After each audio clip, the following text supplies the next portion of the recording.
na mstari wa 8. Kushi akamzaa Nimrodi, akaanza kuwa mtu hodari katika nchi. Alikuwa hodari kwa kuwinda wanyama mbele za Bwana. Kwa hiyo watu hunena kama Nimrodi, hodari kwa kuwinda wanyama mbele za Bwana. Mwanzo sura ya 11 mstari wa kwanza. Nchi ilikuwa na lugha moja na usemi moja. Ikawa watu waliposafiri pande za mashariki, waliona nchi barani katika nchi ya Shinari, wakakaa huko. Wakaambiana, haya tuyafanye matofali, tuyachome moto. Walikuwa na matofali badala ya mawe na lami badala ya chokaa. Amen. Tunaweza ikaa.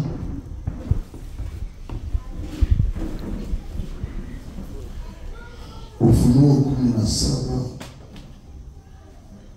mstari wa 5. Na katika kipaji cha uso wake alikuwa na jina limeandikwa la siri, Babeli mkuu, mama wa makahaba na machukizo ya nchi. Amen. Amen. Kichwa yetu ya somo nasema kuanguka kwa Babeli. Kuanguka kwa Babeli maana yake kuitosha katika sehemu yao na kuipeleka kwa sehemu isiyokuwa ya kwao. Kuitosha kwa msimamo na kuipeleka nafasi pasipo msimamo. Kuitosha kwa kusimama na kuiwekwa kwa kutokusimama. Kuitosha muhali yayo na kuitia muhali isiyokuwa yao.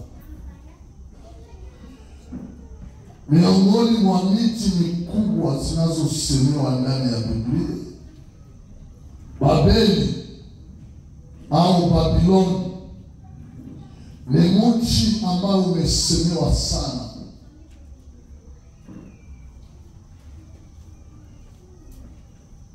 Na utelewa ya kwamba Babeli maana yake mchanganyiko. Babeli ni mahali pa maarifa, na wamoja wanasema ni mlango wa Mungu. Babeli ni eneo ya usirimu. Aliyejenga hii Babeli anaitwa Nimrodi. Nimrodi ni mtoto wa Kushi, naye Kushi ni mtoto wa Hamu, na Hamu ni mtoto wa Nuhu ama Noa. Walipoingia ndani ya safina, gharika ilikuwa. Walipotoka, maandiko inasema Nuhu akajikuta amekunywa mvinyo na kulewa, na akawasaa watoto wake watatu ambao waliingia nao ndani ya safina. Pana yule aliyeona utupu utupu wa baba yake, na akaenda kuelezea ndugu zake. Lakini ndugu zake wakakuja wakafunika utupu wa baba yao, na walikuja kwa nyuma. Mtoto wa kwanza anaona utupu, anaeleza, lakini hawa wengine wakaona utupu ya baba yao, kuliko waeleze wakaifunika. Mwana mzuri haeleze aibu ya kwao, lakini anaifunika. Hana muda ya kuongea kanisa lake vibaya, lakini anaongea vizuri. Watu wakikosekana, anakosa raha na kwenda ubiri habari njema, ili kwamba watu wakuje kanisani. Hana furaha wakati kanisa inakosa pesa ya kulipa nyumba. Hana furaha wakati mchungaji anaweza kuwa na upungufu kipesa.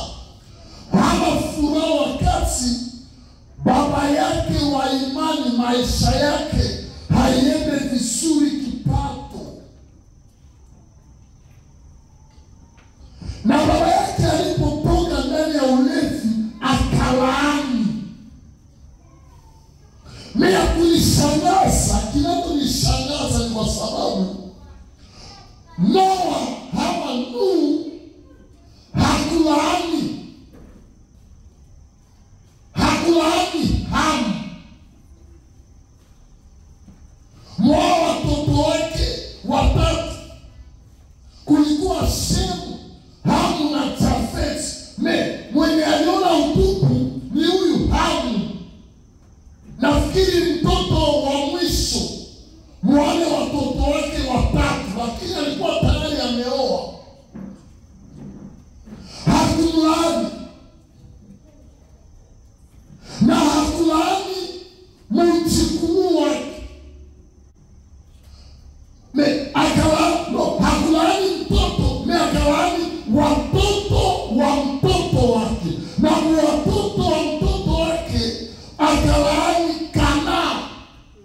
Na akasema, wewe Kanaa utakuwa mtumwa wa watumwa wa ndugu zako. Maanake Kanaa hawakumlaani ya kuwa mtumwa wa ndugu zake, lakini wa ndugu zake watakuwa na watumwa. Sasa watumwa wa ndugu zake ndio atakuwa watumwa wao. Ni kama vile mtu ni mfanyakazi ndani ya nyumba. Sasa wanasema, wewe utakuwa mfanyakazi wa mfanyakazi ya ndugu zako. Na amekomaa maisha yake ni kama vile ya mtumwa, si yeye. Kuna laana imewekwa juu yake, na hakukuwa wakati laana imewekwa. Unajua kuna watu ambao wametembea, lakini wametembea chini ya laana. Lakini ashukuriwe Yesu Kristo ambaye ni Pasaka yetu. Wagalatia sura 3 imesema amelaaniwa mtu ambaye ametundikwa msalabani. Lakini mimi na wewe tulikuwa na laana. Yesu alikuwa na laana na hana laana. Alikubali kuchukua laana yangu mimi na wewe, ili kwamba tuwe wabarikiwa, tusikue walaaniwa. Na mimi naambia mtu, Bwana, katika Yesu tuko wabarikiwa, hatuko walaaniwa. Na mlango huu imetusukuma kumwamini Kristo kama Bwana na Mwokozi wa maisha yetu, ili kwamba laana ile ikose na nguvu kwenye maisha yetu. Wote ambao walio mbali na Yesu wamekaa ndani ya laana. Wote ambao sio mkubali Yesu wamekaa ndani ya laana. Kila ambaye hajabatizwa kwa maji mengi na kumwamini Kristo kama Bwana na Mwokozi wa maisha amekaa katika laana. Ukimwamini Kristo, laana yako amechukua na anakuweka wewe na kuwa huru. Na Paulo anasema hivi, tangu sasa mtu asinitaabishe, maana kwenye uso wangu nina chapa ya Kristo. Haleluya. Na anaongeza kusema, si mimi tena ninayeishi, bali ni Kristo So sasa anaishi ndani yangu. Nikitembea sio mimi, nikitembea ni Yesu, nikikaa ni Yesu, nikikula ni Yesu, nikienda shuleni, kazini ni Yesu ndani yangu, na Yesu ndani yetu ni tumaini la utukufu. Haleluya. Amen. Ambia jirani yako una neema kumwamini Yesu Kristo. Ambia mwingine una neema kumwamini Yesu Kristo. Na mswali kwa masikio, umebatizwa kwa maji mengi. Ambia utakuwa na neema kama kesho asubuhi utabatizwa. Kama atabatizwa. Bwana Yesu asifiwe. Amen. Nimrodi akawa mwenye nguvu. Ambia jirani yako usiwe mzaifu. Akawa mwenye nguvu kwa mawindo, kwa kuwinda wanyama. Na watu wakasemezana ya kwamba Nimrodi ni shujaa. Haleluya. Amen. Na ushujaa wake ukajulikana. Lakini hakufanya mawindo ili kwamba abakie mwindaji. Lakini alikuwa anafanya mawindo ili kwamba atimize malengo yake. Ukiona Nimrodi utasema ya ule ni mwindaji tu, amewinda nyama. Kazi aliyokuwa ameifanya kwa mwanzo ni ya kuwinda, lakini malengo yake ilikuwa awe mtengaji mkubwa sana. Naambia mtu mmoja, kubali kuteseka leo ili kwamba kesho yako iheshimike. Kubali kulia leo ili kwamba kesho yako ucheke. Haleluya. Kubali kuwa mtu wa maombi leo ili wakati wengine watakuwa wakiomba, wewe ukue sasa unaanza onyesha yale nguvu uliyoipokea kiroho. Wakati wengine walikuwa wajawa hawaombe, wewe umeomba. Haleluya. Nimrodi amekubali kutumika kazi dhaifu ili kwamba imsaidie kwa kutimiza malengo yake. Haleluya. Na ukimwona kwa macho unaweza mcheka, unaweza msarau, kwa sababu maisha yake ilikuwa ya mawindo. Lakini siku moja watu wakasema ya kwamba Nimrodi ni mtu mkubwa. Na ni miongoni mwa watu waliojenga miti mikubwa ndani ya ulimwengu. Sasa hii mji ya kwanza imeselewa kama vile Babeli, mji mkubwa. Ufunuo Yohana amesema ya kwamba ni mji mkubwa, lakini umetawaliwa na kahaba. Na huyu kahaba inaonekana ya kwamba ni mwanamke. Na hizi habari zimeanza vizuri wakati Nimrodi amefariki. Sana fariki, mke wake akakamata uongozi wake ama leadership yake, akakuwa kiongozi kwa nafasi yake, na akatumika na mwana wake. Mabaya ya huyu mwanamke ni kwa sababu alitumika si kwa kuendelesha utawala au jina ya mume Nimrodi, lakini akaanza kutumika ili kwamba jina Nimrodi kuwe efase ama ifutiwe yake, ndio ianze sikilika. Na hii ilikuwa shida kubwa hata kwa Musa. Maandiko yanasema alipofariki kuna mtu ambaye alikuwa anaitwa Yoshua akaanza uongozi kwa nafasi ya Musa, kwa sababu Musa alimwandaa.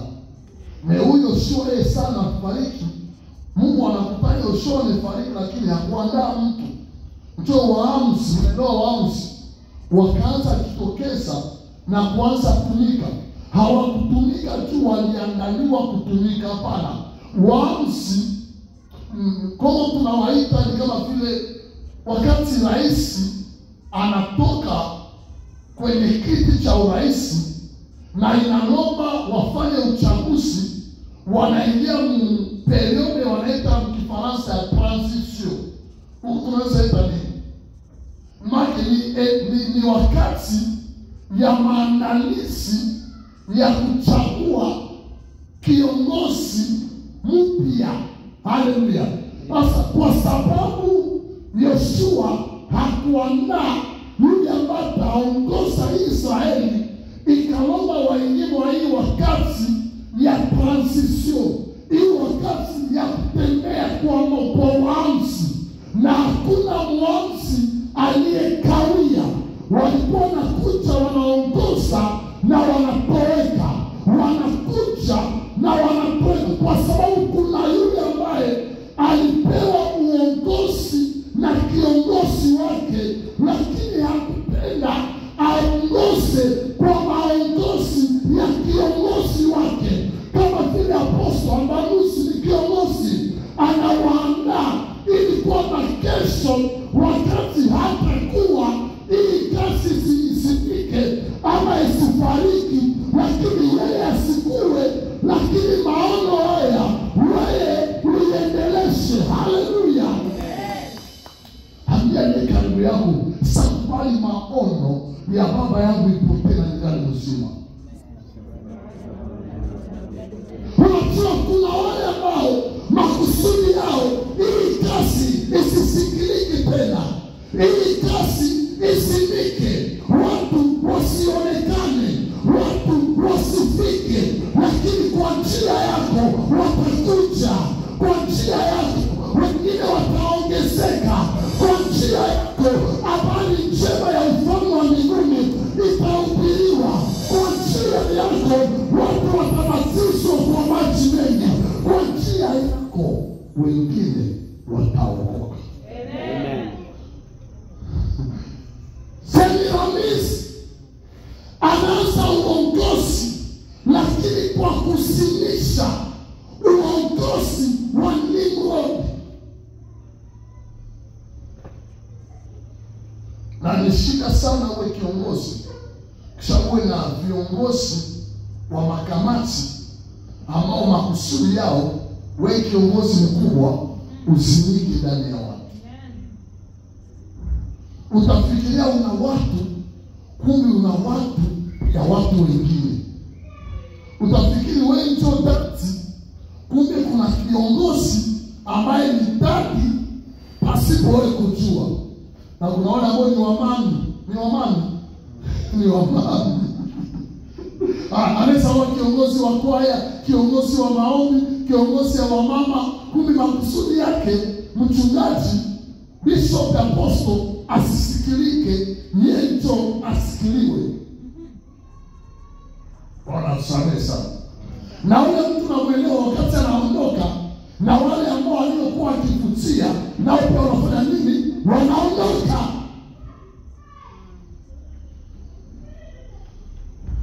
Lakini kile ninapenda ni kitabu ya Hesabu sura ya 10. Mungu anaambia Musa, chukua tarumbeta ya dhahabu. Sasa utachukua ile tarumbeta, Wafaransa wanaita na trompete. Sasa utachukua ile tarumbeta, utaipiga mara mbili. Mara ya kwanza ikuwe kwa mlango ya kutosha watu ndani ya hema yao na kuwaweka kwenye uwanja wa kukutania, na mara ya pili iwekwe kwa kuandaa watu kwa mapambano. Haleluya. Wakati ile tarumbeta yapigiwa, kila watu walikuwa na kabila yao, kabila ya Dani, kabila ya Yuda, kabila ya Naftali, kabila ya Gadi, kabila kama ya nani. Lakini sasa tarumbeta yapigiwa, hawaitwe tena makabila, lakini wanaitwa taifa la Israeli.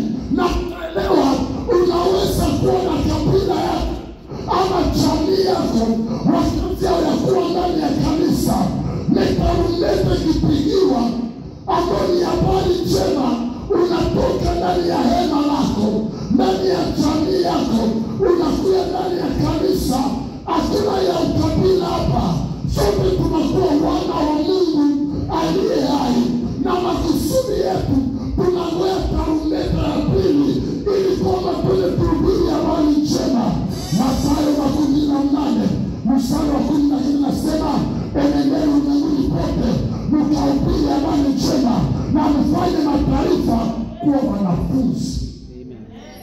wa Kristo Yesu.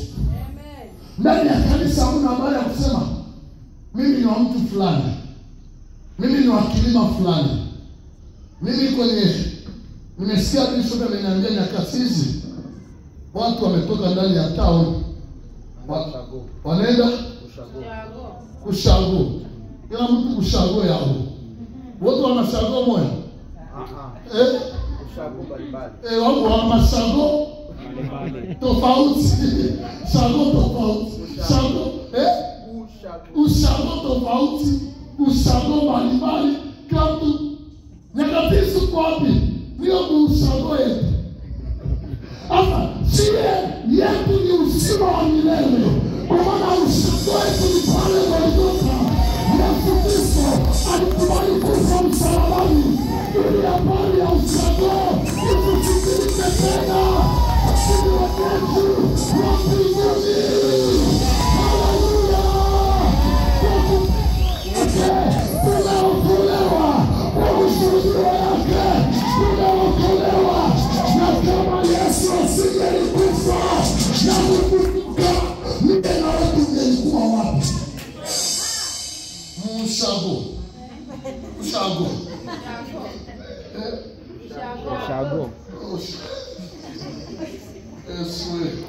Na wengine huko wanatambikia mizimu.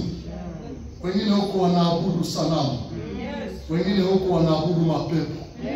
Sasa wakati wengine wanarudia, alienda kule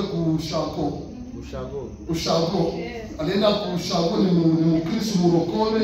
Sana arudia anakuwa na majini, anakuwa na pepo. Alienda kule anajazwa Roho Mtakatifu. Sana arudia sasa natoka.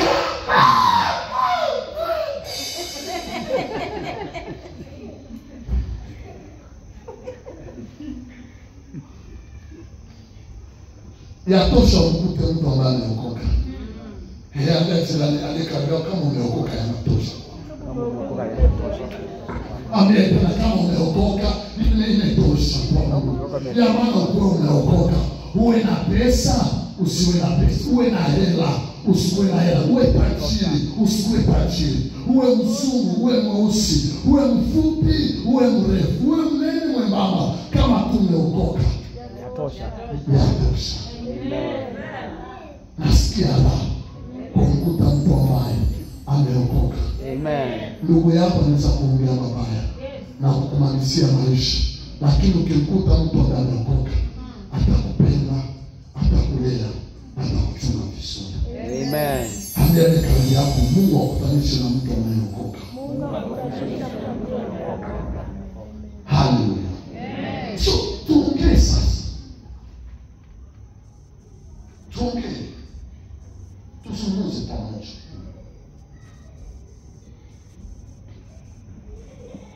Kwa nini ama jambo gani yanaweza kufanya ama kusudia mji mkubwa, mji uliosifiwa, mji uliosemewa, uliotakiwa, mataifa yote walikimbilia kwa mji ule, na wote wakawa na lugha moja kwa makusudi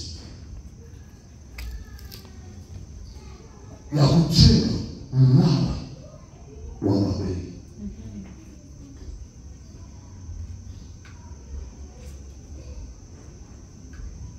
Lakini sababu gani mji mkubwa kama tusikie habari za kwao ya kwamba umeanguka?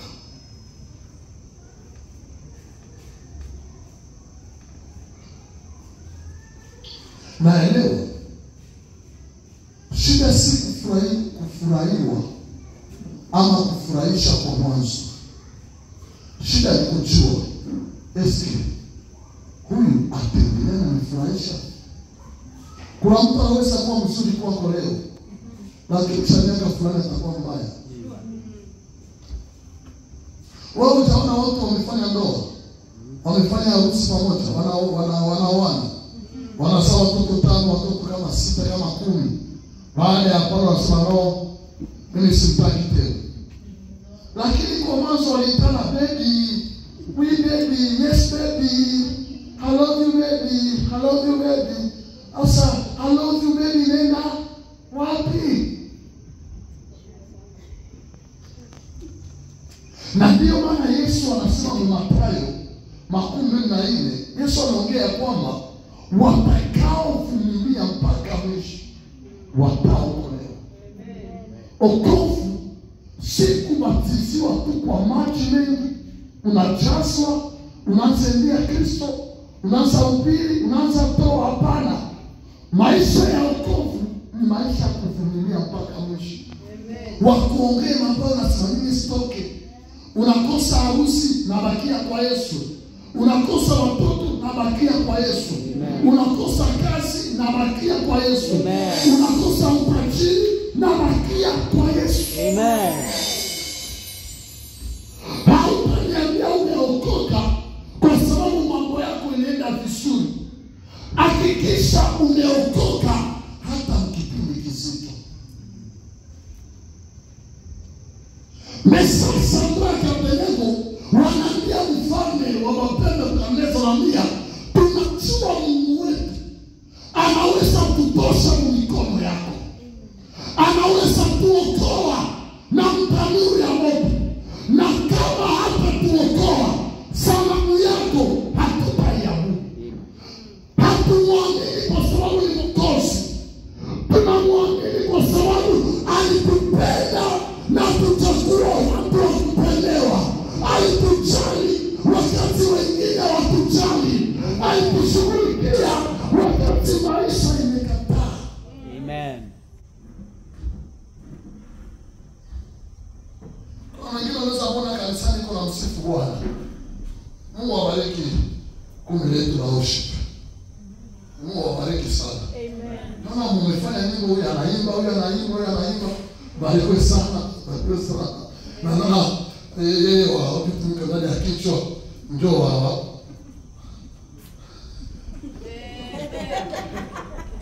Sasa kuna wengine wanaona iko hivi. Wanasema Yesu ni mwema sana. Kumbe kwa nyumbani na ameshiba. Ameweka chakula nyingi tumboni. Sasa unaona ukiti kule ndani niko na uko na roho ambao unaimisha, unaendeleza nyimbo, sio watu wamejazwa. Kumbe si kujazwa. Ameshiba. Na mwingine anaweza kuwa mama kabla hajafika kanisani, mume wake anamwambia, baby, you're beautiful, you're nini? Asema ni mrembo sana. Asema ni mrembo na kile za mtendesha. Haleluya. Lakini kuna wale wanapitia mazito. Chakula wamekosa chakula kutumia. Mavazi mkosekana. Masarau wanaishi. Lakini akija kanisani anasikia raha yake. Yuko kanisani akimchezea Mungu. Yeye acheze kwa sababu ya mambo ya dunia. Yeye anachezea kwa sababu anajua Yesu ni amani yangu. Yesu ni raha yangu. Yesu ni furaha yangu. Yesu ni maendeleo yangu. Yesu ni uzima yangu. Haleluya. Na imesema na kila mwenye pumzi na usifu Bwana. Hapana kila mwenye pesa. Hapana kila mwenye yuko ndani ya harusi. Hapana kila mwenye watoto wengi. Kama unayo pumzi, ambia tu Yesu asante. Nina deni ya kukusifu.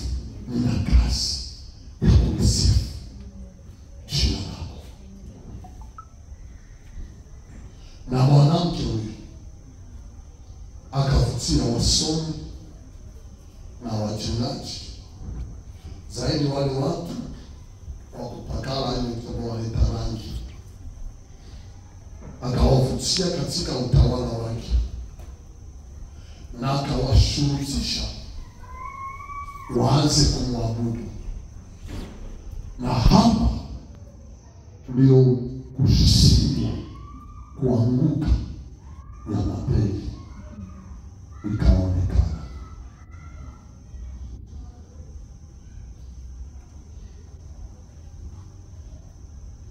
Jambo ya kwanza, iliyofanya mapenzi inaanguka.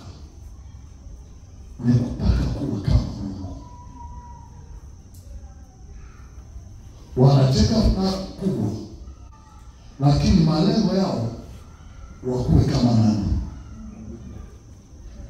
Ambia uwe tajiri, uwe na jina kubwa, unabaki mwanadamu. Narudia, uwe tajiri, hata uwe jina kubwa, unabaki mwanadamu. Uimbe, tucheze, hautakuwa Mungu, unabaki mwanadamu. Utoe milioni ya pesa, wakuite tajiri mkubwa, sponsor mkubwa kanisani, unabaki mwanadamu. Wengi wameshindwa ni wakati wamefanya vitu vikubwa, kisha wanafurahia kuachia nafasi ya Mungu. Hatuko hapa kudunia kwa kugeuze Mungu. Mimi nakuheshimu, mimi nakupenda, lakini hauko Mungu wangu. Ninaye Mungu mmoja aliyeziumba mbingu na dunia, aliyekubali kujitoa kwa ajili yangu, alitemewa mate yakateseka kwa ajili yangu, alikubali kufa msalabani, kisha siku 3 akafufuka. Na maandiko yanatuambia yeye ni yote, ndani ya yote na katika yote, wa kuabudiwa ni yeye pekee.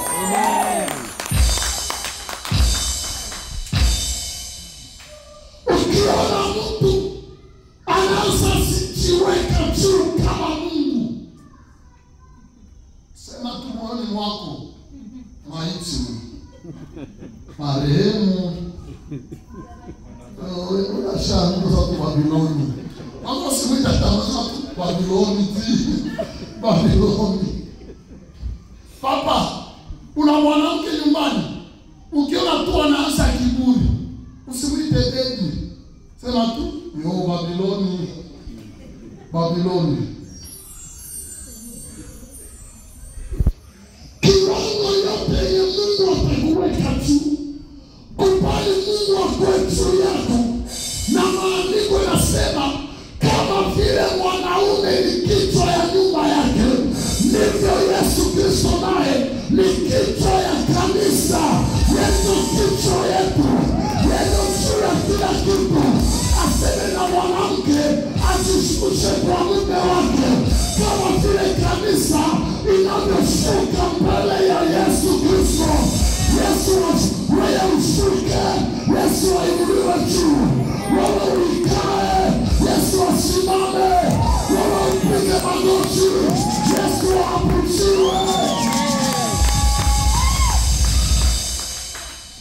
Haleluya. Na wengine kama wamefanya vitu vizuri, wanatembea kwa wenzao. Umesikia leo? Nimeenda vizuri leo, na bado subiri kesho. Uje kesho tutaona mambo mazuri sana. Mimi ni mchawi na katisi. Na sijaimba na bado ninawasubiri. Unapofanya vitu vikubwa watu wanakusifia. Wewe omwachie tumwambie ni kwa utukufu wa Yesu Kristo. Amen. Ni Yesu ametukuka. Amen. Ni Yesu amesifiwa. Amen. Na unaenda vizuri sana, asante. Yesu apewe sifa. Amen. Wengine wanatia mabega. Wanisamia wako hapa. Zaidi wale watu wa kutabiri. Kuna watu wa kutabiri. Tuachie hapa. Anaweza kwenda kwa vile yenye Mungu alimwambia. Kisha anataka umgeuze yako Mungu. Anaanza kupesha roho ya simba.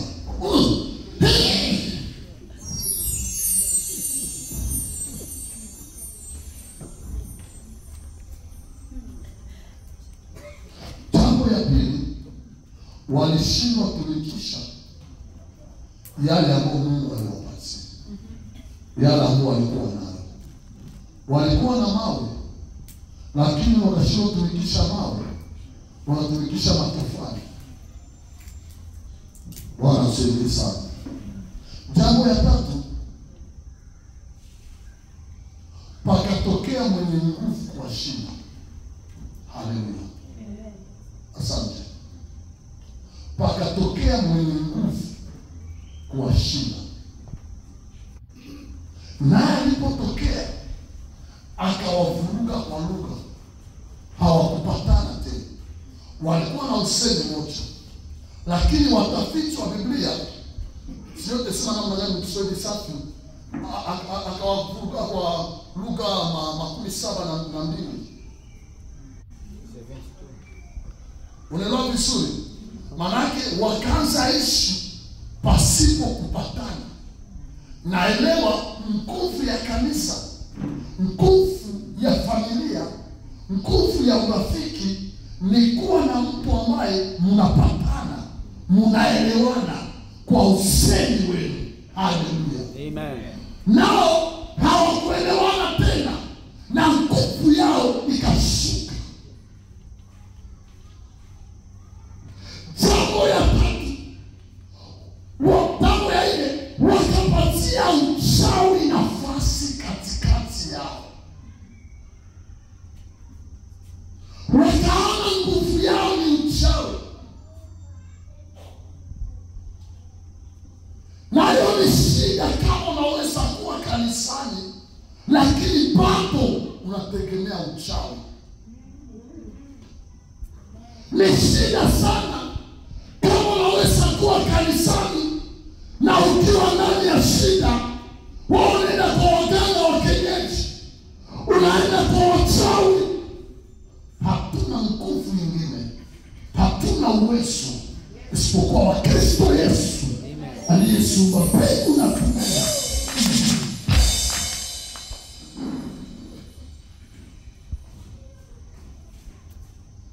Jambo ya tano, wakakaribisha watu ambao hawaingilikaribisha ndani ya eneo yao, na walipokaribisha ufalme wao ikakuwa pasipo nguvu, kwa sababu Meshaki akionekana lazima alipishe ufalme wa giza. Danieli akionekana hakuna uchawi utatumika Babiloni, na Danieli tayari ameonekana. Na inua mkono wangu juu kama nabii. Upenda alipisha uchawi wa jamaa yako. Upenda alipisha mambo ya giza ya jamaa yako. Kama itashika watu wengine, wewe uchawi haitakushika. Kwa jina la Yesu Kristo, wewe kasimame na nguvu za Baba. Maandiko yanasema pamoja na Bwana tutayapenda mambo makubwa, kwa sababu atakanyaga maadui zetu, akanyage adui zako. Haleluya. Hapo katika nyakati ya kukimbia wachawi, lazima wachawi wakukimbie wewe. Nasema wachawi wanapokuona wakimbie. Nasema wachawi wanapokuona wabatilishe njia. Kile kitakusaidia ni kuelewa siri iliyo katika Babeli. Yohana ameandika, amesema, aseme nikaona bahari. Yohana 17:15. Na ile bahari ni mfano ya jamii, lugha na kabila. Nikaona mnyama, na huu mnyama ulikuwa na vichwa 7 na pembe 10, na juu ya mnyama ule palikuwa pamekaa mwanamke kahaba mwenye kwenye mkono wake palionekana kikombe, na ndani ya kikombe mulikuwa damu ya watakatifu wa Mungu. Manake wale ambao walikuwa watakatifu wa Mungu, wale ambao ni watakatifu wa Mungu na wanatangaza habari njema, walikuwa na waua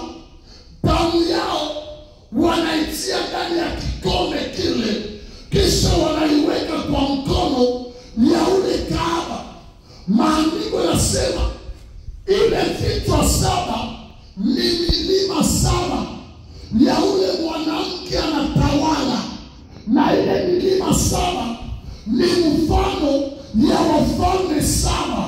5 walishatoweka, hawako tena na hawana nguvu. Kuna wakia wafalme 2. Aseme umoja anatawala, mwingine hayatawala, lakini atatokea naye atatawala, lakini kwa muda mchache. Nilikwambia jana, huyo mfalme wanaongea mwenye anatawala ni Amerika. Yule ametawala na ufalme wake una nguvu. Kuna ingine ufalme ambaye nakuya tawala ni ufalme wa Russia. Nao utatawala, lakini itakuwa kwa muda mchache sana. Kisha patatokea wengine wafalme wa 10. Ni mfano ya ile pembe 10. Sawa, watatokea, watajiunga na huyu mnyama. Kuliko wapokee nguvu ya kifalme, watapokea nguvu ya kuwafanya kama wafalme, lakini hawatakuwa wafalme kwa sababu hawatakuwa na mingine yenye watakuwa wametawala. Sasa watajiunga, wanaenda pigana na mwana kondoo. Maandiko yanasema saa ya kupigana hawatamshinda, ni yeye mwana kondoo atawashinda kwa sababu 2. Sababu ya kwanza, kwa sababu yeye ni mfalme wa wafalme na Bwana wa mabwana. Atakapowashinda, maandiko yanasema ataweka akili yake, mawazo yake ndani ya wale wafalme wa 10, ili kwamba waende wapigane na ule Kaaba. Wapigane italongo hao wafalme 10 waungane na ule mnyama. Sawa na ungana, banena mpiganisha. Maandiko nasema ya kwamba watamshika na kumuua na kumchoma na kumtupa ndani ya moto. Kisha wanasema ule mwanamke ni mfano wa Babeli mkubwa, mji wa makaaba. Na ukiangalia ile mji tayari imewekwa, ukienda kwa internet utaiona. Wamoja wanasema ni Rumi, na inaweza kuwa hivyo kwa sababu ni mwingine ambayo ina milima 7, na wafalme wote wanashuka kwa utawala wao. Lakini kwa sababu ya damu ya watakatifu, Ufunuo sura 12, maandiko nasema palikuwa na vita mbinguni. Ile vita haiyakuwa, lakini itatokea kwa sababu wanasema watamshinda kwa ushuhuda wa jina la Yesu Kristo na kwa damu yake iliyomwagika Golgotha kwa ajili yangu niye na wewe. Na inakuwa nguvu yetu ya kushinda utawala na ile ufalme. Tukiwa ndani yake tunapewa uwezo ya kumaliza utawala wa giza. Na leo chama nyingi zimetawaliwa na mnyama. Wakristo wako wapi? Nimalizia hapa. Unaisha. Shida ni kwamba wengi wameokoka, lakini wengi wamekataa nguvu za Mungu. Mara nyingi Ukristo hauogopeshi kwa ulimwengu wa giza. Kinachoogopesha ni kukubali kupokea zile nguvu za Bwana.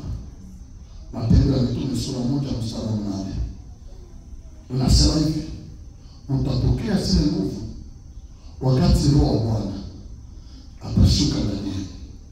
Matendo ya Mitume sura 2, zile nguvu zinashuka. Wanaenda siku ya Pentecost, ni siku 40, ni siku 40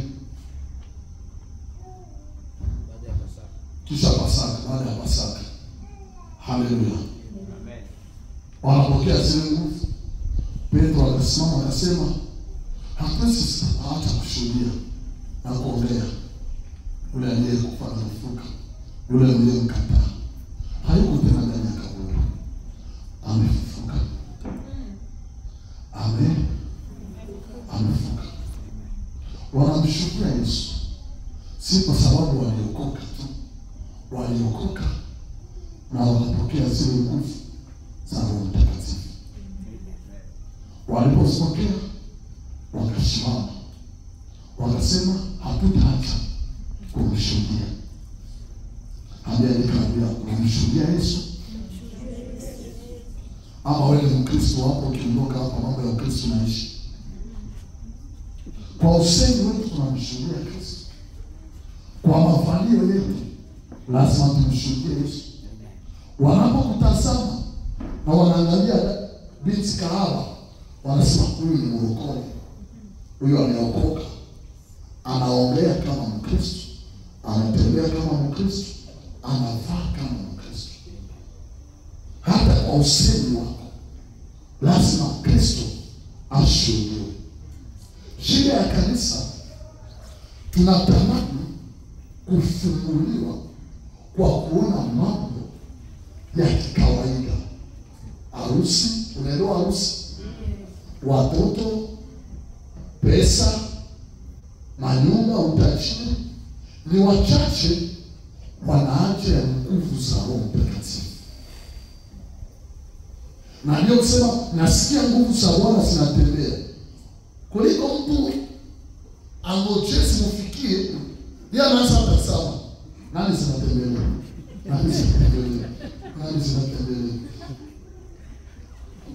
Lakini maandiko yanasema Mathayo sura ya 2, wote wakapokea zile nguvu. Haleluya. Amen. Wote wakapokea zile nguvu. Msiona na mateso yalipoanzia, hakuna mmoja katikati yao mwenye alikana imani. Walikubali kufariki kwa ajili ya Kristo. Walikatwa vichwa kwa ajili yake. Walifukuzwa kwa ajili ya Kristo Yesu. Walipigwa mawe kwa ajili ya Kristo. Na wote walimshuhudia Kristo. Kuna mtu mmoja anamwita Stefano, Matendo ya Mitume sura ya 7 sura 8. Wako wanampiga mawe, anawaambia ngojeni. Wanafikiri mtaka kuikana imani. Anawaambia ya kwamba wakati mnanipiga mawe, niko natazama mbingu inafunguka juu yangu, na ninamuona Kristo kwa mkono wa kuume wa Mungu Baba Mwenyezi. Amen. Kuliko sema niache, akasema Baba uwasamehe, maana hawajui. Wote walifariki kwa mateso, lakini mateso yao hayakuwazuia wasimshuhudie Kristo Yesu. Wangapi unaleta kwa Yesu kwa juma, kwa mwezi, kwa mwaka? Nani amekwisha okoka kwa njia yako? Angalia hao wafalme kuu wanaungana ili kwamba wapatie huyu mnyama na nguvu ya kushinda huyu kahaba. Uliona vizuri? Wanaungana. Wakati wao wanashindwa unga kazi ya Mungu mkono, kuna wachawi wameungana ili kwamba waisimishe. Kuna wachawi wameungana ili kwamba watu wasimiki kanisani. Kuna wachawi wanaungana ili kwamba maisha ya maombi ikumalizike na nikutoke ndani. Kuna wachawi wanaungana ili kwamba watu wakiwa wasimike ndani ya kanisa.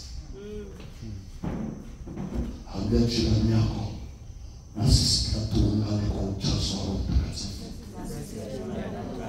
Na sisi tuungane kwa kuhubiri habari njema.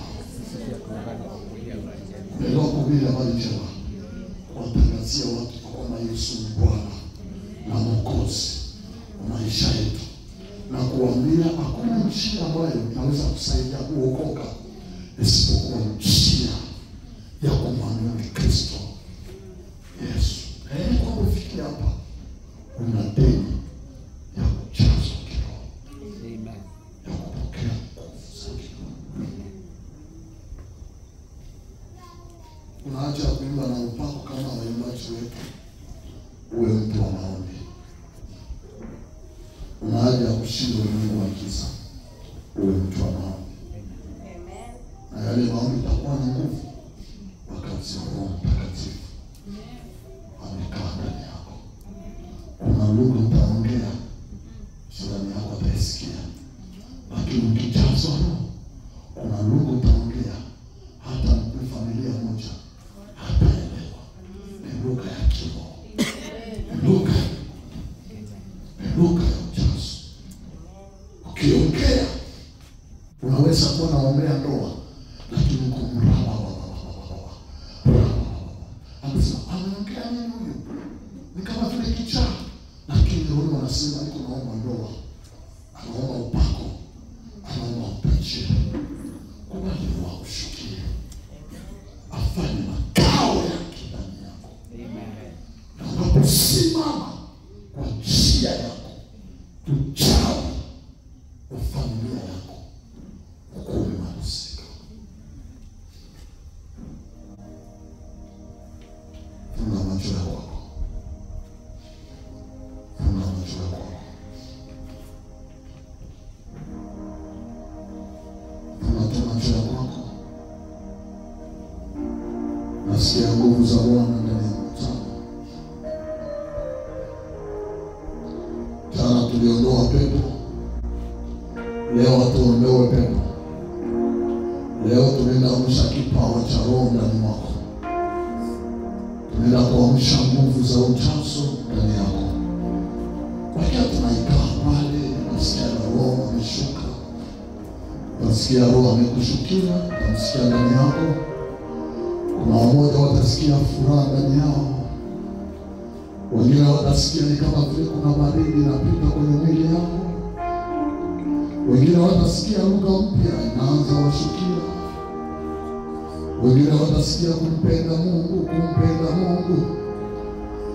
Naona kuna dada yetu anaanza sikia roho ya kuomba msamaha.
moto, na viti vinaanza waka moto. Naona roho ya ujazo kusikia watu. Roho Mtakatifu, Holy Spirit, Holy Spirit. Kuna wakanda wanakuja pokea vipawa na karama za Roho. Kuna zile nguvu kwa ajili yako.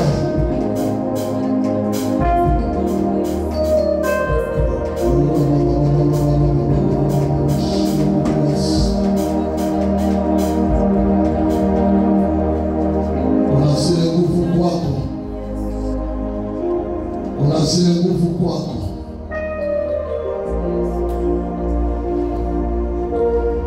Kuna watu fulani hapa neema ya Bwana inakuja watembelea.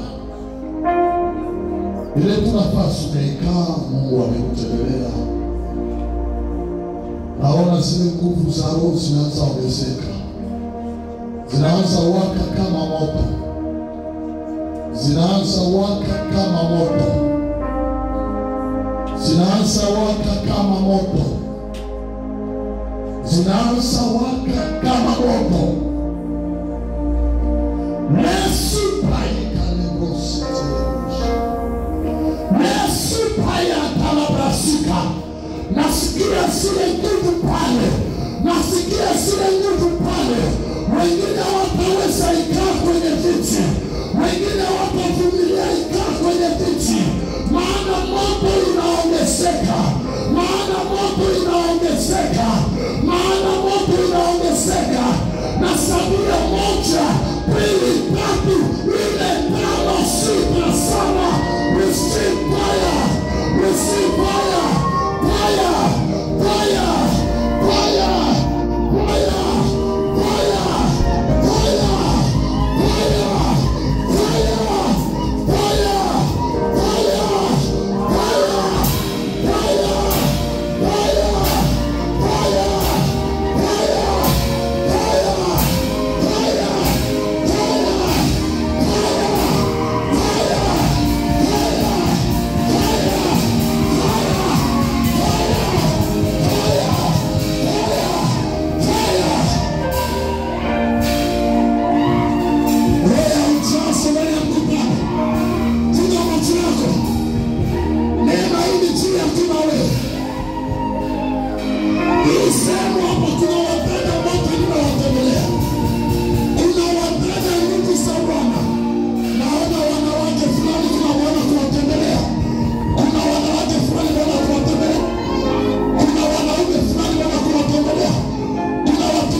Kuna wengine watu watatu. Mungu anasema na wale walio tayari. Roho ya ujazo kuwashukia. Kuna viti tatu inaenda waka moto. Kuna viti tatu inaenda waka moto.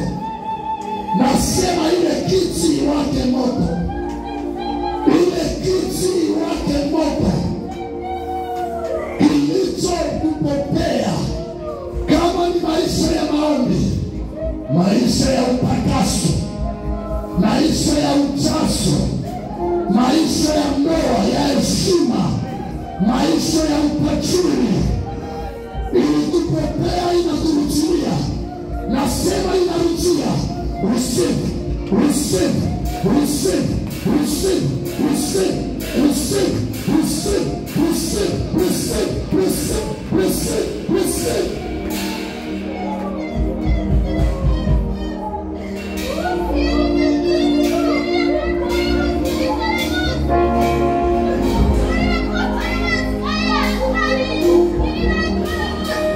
Naachilia moto kwa ile kiti. Naachilia moto kwa ile kiti. Naachilia moto kwa hii kiti. Naachilia moto kwa hii kiti. Naachilia moto kwa hii kiti.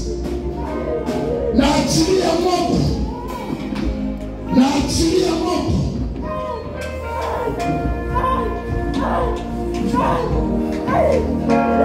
Receive. Receive. Fire. Fire. Fire. Fire. Receive. In the name of Jesus. In the name of Jesus. Receive fire. Receive fire. The Holy Spirit. The Holy Spirit. Receive. Receive. Receive. Receive. Pokea nguvu. Pokea moto. Fire. Fire. Receive. Receive. Receive. Receive. Moto. Nasema moto. Nasema moto. Ile kitu na ikalia iwake moto. Fire. Fire. Ile kitu na ikalia iwake moto. Nasema moto. Fire.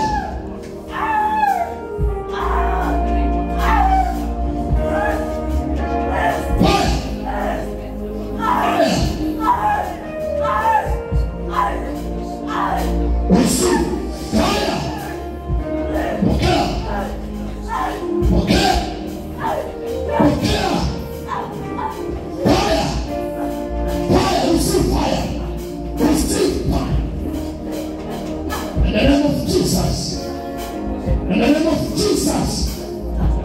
Kila wewe kubali maendeleo yako. Kila wewe kubali kufaulu kwako. Nasema kwa chini. Nasema kwa chini. Nasema kwa chini. Nasema kwa chini. Receive fire.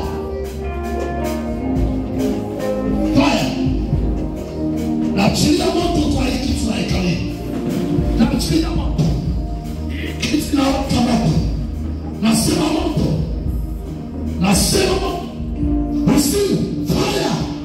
Fire. Fire. Fire. Fire. Fire. Fire. Fire. Fire. Fire. Fire. Fire. Fire.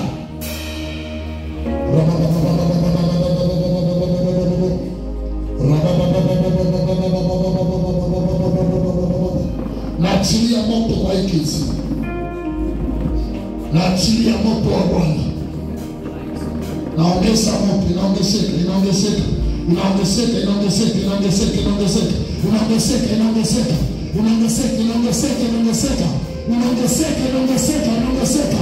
Naachilia moto, naachilia moto, inaongezeka, inaongezeka, inaongezeka, inaongezeka, inaongezeka, inaongezeka. Kusaman. Fire. Fire. Fire. Pokea nguvu. Moto. Fire. Fire.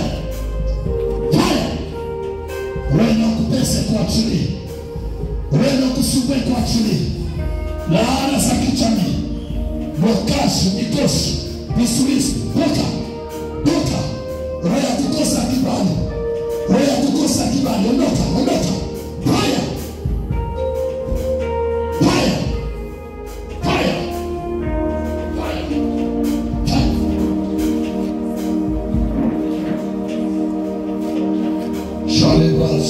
Roshi ya darasa.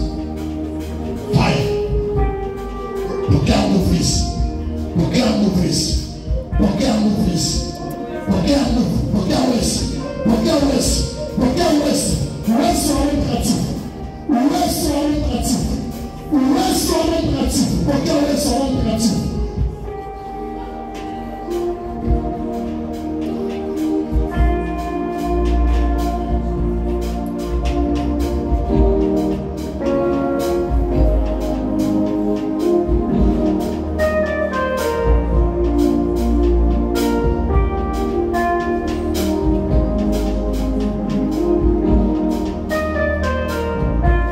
Inua mikono yako mbele juu.